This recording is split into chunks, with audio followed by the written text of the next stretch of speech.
Bismillahirrahmanirrahim. Assalamualaikum warahmatullahi wabarakatuh. Selamat pagi anak-anakku semuanya. Alhamdulillah, pada pagi hari ini kita masih diberikan kesehatan dan kesempatan untuk bisa melakukan aktivitas untuk mengikuti kegiatan pembelajaran hari ini. Anak-anakku, sebelum kita mulai pembelajaran, silakan kalian berdoa terlebih dahulu. Baiklah anak-anakku, untuk materi yang akan Ibu sampaikan pada pagi hari ini melanjutkan materi pada pertemuan minggu yang lalu, yaitu mengenai getaran, gelombang, dan bunyi. Untuk materi getaran dan gelombang sudah Ibu sampaikan pada pertemuan minggu yang lalu, dan untuk hari ini saya akan menyampaikan materi tentang bunyi. Silakan kalian perhatikan dengan baik penjelasan Ibu berikut ini. Untuk bunyi itu merupakan getaran dari sebuah benda.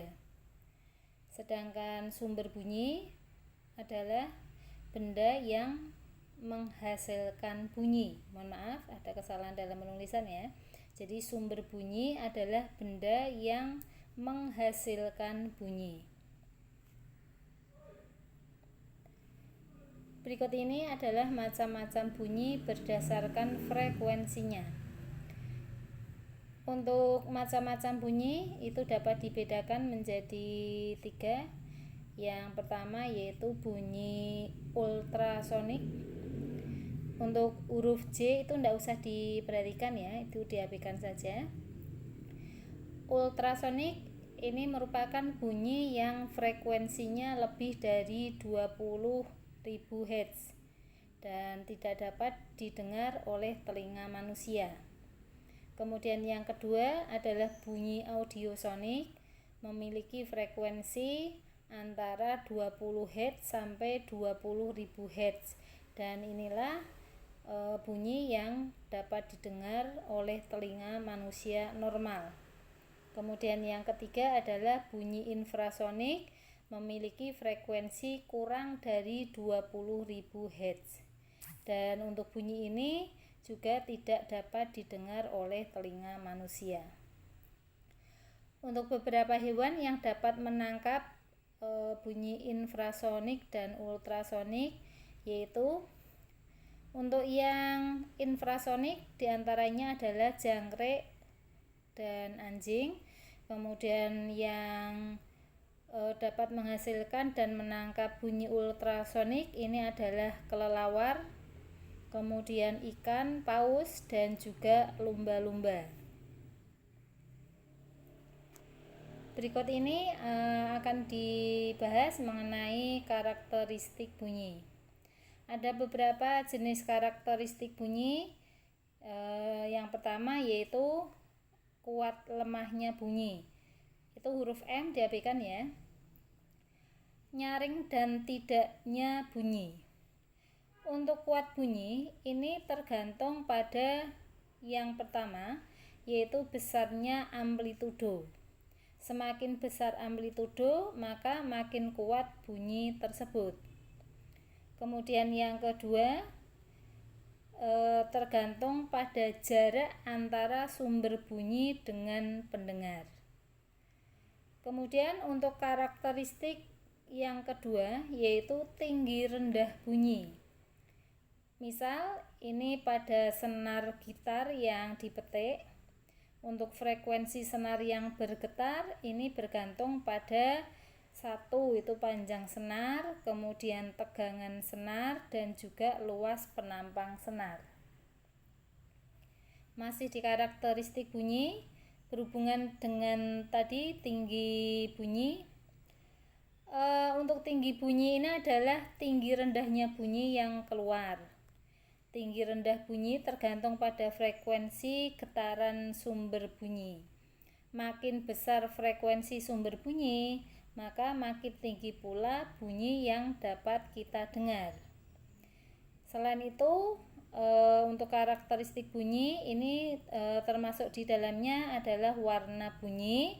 yaitu bunyi yang sebenarnya memiliki frekuensi sama namun terdengar berbeda. Ini dapat terjadi pada manusia yang bersama menyanyi dengan alat musik. Untuk warna bunyi disebabkan karena alat atau organ pita suara yang bergetar berbeda. Jadi yang pita suara manusia itu termasuk sumber bunyi ya. Kemudian pada manusia ini terbukti saat seorang pria dan wanita bernyanyi bersama. Nah, pada alat musik nada do pada piano berbeda dengan nada do pada organ. Selanjutnya masih berhubungan dengan karakteristik bunyi. Ini ada nada, ada desah, dan dentum. Nada ini sebenarnya adalah bunyi yang teratur frekuensinya. Sedangkan desah adalah bunyi yang frekuensinya tidak teratur. Jadi kebalikannya ya, kalau nada itu teratur, kalau desah tidak teratur. Dan untuk dentum, ini merupakan desah yang bunyinya sangat keras, seperti bom, suara bom. Berikutnya, resonansi. Resonansi adalah ikut bergetarnya suatu benda karena pengaruh getaran benda lain. Resonansi yang pertama yaitu untuk resonansi kolom udara. Sedikit demi sedikit dengan air dalam tabung dikurangi dengan membuka keran. Nah, itu dari gambar ya. Sambil mengurangi air tersebut, sebuah garpu tala yang frekuensinya misalnya itu adalah 400 Hz selalu digetarkan di mulut gelas. Nah, pada ketinggian kolom udara tertentu, misalnya 20 cm, akan terdengar suara dengung yang cukup nyaring. Jika sudah terdengar dengung ini, berarti sudah terjadi resonansi antara sumber getar, yaitu garpu tala dengan kolom udara. Nah, kemudian juga ini dapat dipergunakan untuk menghitung cepat rambat bunyi di udara pada saat itu. Misalnya, yang pertama, ya, misalnya pada panjang kolom udara 20 cm terjadi resonansi, berarti udara yang panjangnya 20 cm itu telah ikut bergetar karena getaran garpu tala. Kemudian yang kedua, panjang kolom udara untuk panjang kolom udara ini merupakan 1/4 panjang gelombang, atau di sana ditulis 1/4 lambda sumber bunyi atau garpu tala.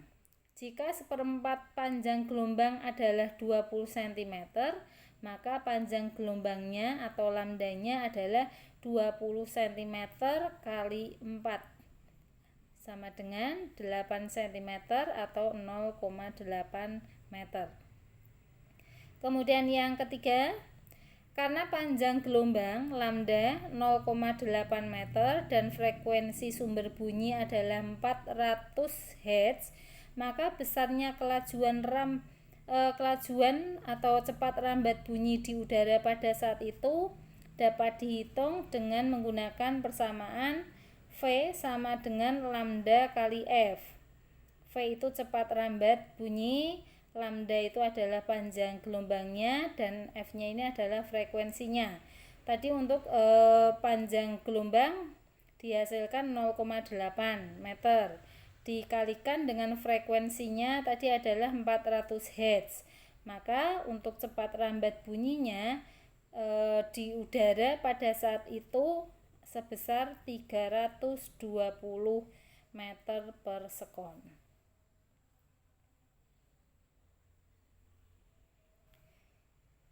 Kemudian untuk resonansi selaput tipis.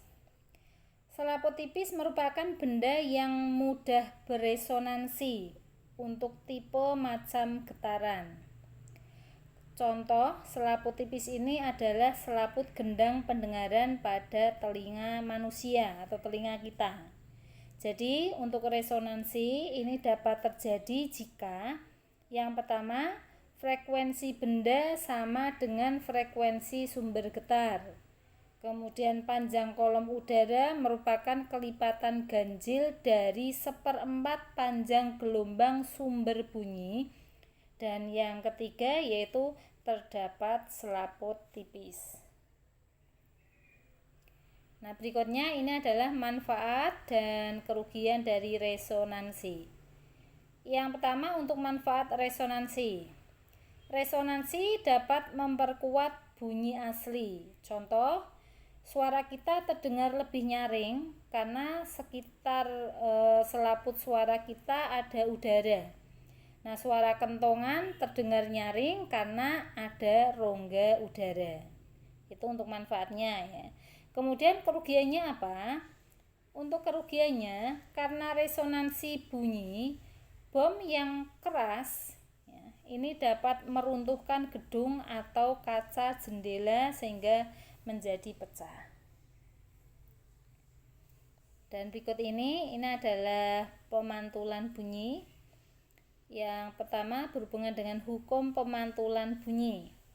Bisa kalian perhatikan ya. Di sana ini ada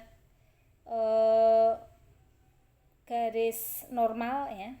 Jadi garis yang tegak lurus itu sebagai kemudian ada dinding pemantul ya.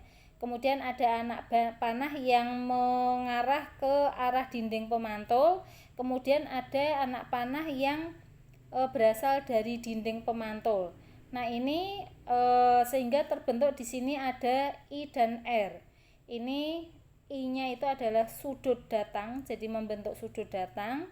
Kemudian R-nya ini adalah sudut pantul. Nah, dari gambar tersebut ya, maka dapat diperoleh ini ada hukum pemantulan bunyi yang menyatakan yang pertama bunyi datang, bunyi pantul dan garis normal ini terletak pada satu bidang datar. Nah, itu terlihat jelas dari gambar. Kemudian besarnya sudut datang ini sama dengan sudut pantul. Jadi I itu sudut datang, R ini adalah sudut pantul. Nah, keduanya memiliki besar yang sama. Kemudian untuk macam-macam bunyi pantul, yang pertama yaitu bunyi pantul yang memperkuat bunyi asli. Kemudian yang kedua, gaung atau kerdam. Jika jarak antara dinding pemantul dengan sumber bunyi agak dekat, misalnya sekitar 25 meter sampai 30 meter, maka sebelum selesai mengucapkan sebuah suku kata, bunyi pantul ini sudah datang. Karena itulah bunyi pantul ini akan mengganggu bunyi asli. Dengan demikian bunyi asli akan terdengar tidak jelas. Nah, itu ya. Jadi kalau gema itu membuat bunyi aslinya tidak terdengar jelas. Kemudian yang ketiga, gema.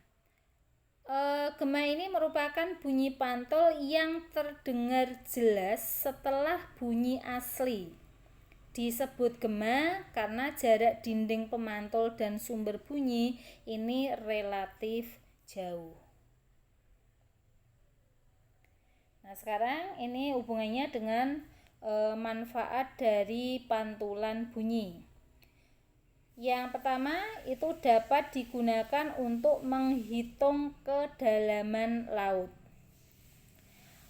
Osilator yang digetarkan akan menghasilkan getaran ultrasonik. Nah, getaran ultrasonik ini diarahkan ke dasar laut. Sesampai di dasar laut, getaran ini akan dipantulkan oleh dasar laut. Nah, pantulan ini akan diterima oleh hidrofon, sebuah alat pencatat akan mencatat selang waktu antara getaran dikirim dan getaran pantul yang diterima. Jika kelajuan rambat bunyi di air laut diketahui, maka kedalaman laut akan dapat dihitung. Kemudian yang kedua yaitu untuk survei geofisika. Dengan alat yang canggih, para ahli geologi dan ahli geokimia dapat mengenali daerah yang berpotensi untuk pengeboran minyak, pemantulan dan pembiasan gelombang bunyi yang merambat melalui bumi secara terperinci, mengungkapkan struktur dan hubungan antara berbagai lapisan di bawah permukaan bumi. Dan berikut ini satu contoh ya. Jadi satu contoh berhubungan dengan untuk penghitungan atau mencari jarak kedalaman laut, hubungannya dengan tadi manfaat dari pantulan bunyi. Ini ya contoh, pantulan dari getaran yang dipancarkan oleh osilator diterima setelah menempuh waktu 1/4 sekon. Berapakah kedalaman laut di tempat itu jika kelajuan bunyi di air laut 1400 meter per sekon? Nah, ini untuk menjawabnya, untuk jarak kedalaman laut telah ditempuh 2 kali. Jadi ketika bunyi datang kemudian ditambah dengan bunyi pantul ya. Maka untuk mencarinya dengan menggunakan persamaan V sama dengan 2D dibagi dengan T. Nah, 2D sama dengan V kali T. Tadi untuk yang ditanyakan adalah berhubungan dengan kedalaman laut, itu berarti D yang dicari ya, kedalaman laut. Nah, kemudian V, cepat rambat bunyinya tadi adalah 1400 meter per sekon dikalikan dengan waktu yang digunakan adalah 1/4 sekon. Maka 2D sama dengan 350 meter ya. Kemudian D-nya berarti 350 meter dibagi dengan 2, maka hasilnya 175 meter. Jadi untuk kedalaman laut yang tadi di tempat tersebut itu besarnya adalah 175 meter. Demikian tadi anak-anakku untuk materi yang dapat Ibu sampaikan pada hari ini. Mudah-mudahan kalian bisa memahami. Silahkan kalian pelajari dengan baik dan jangan lupa dicatat di buku catatan kalian ya. Dan untuk hari ini saya akhiri. Wassalamualaikum warahmatullahi wabarakatuh.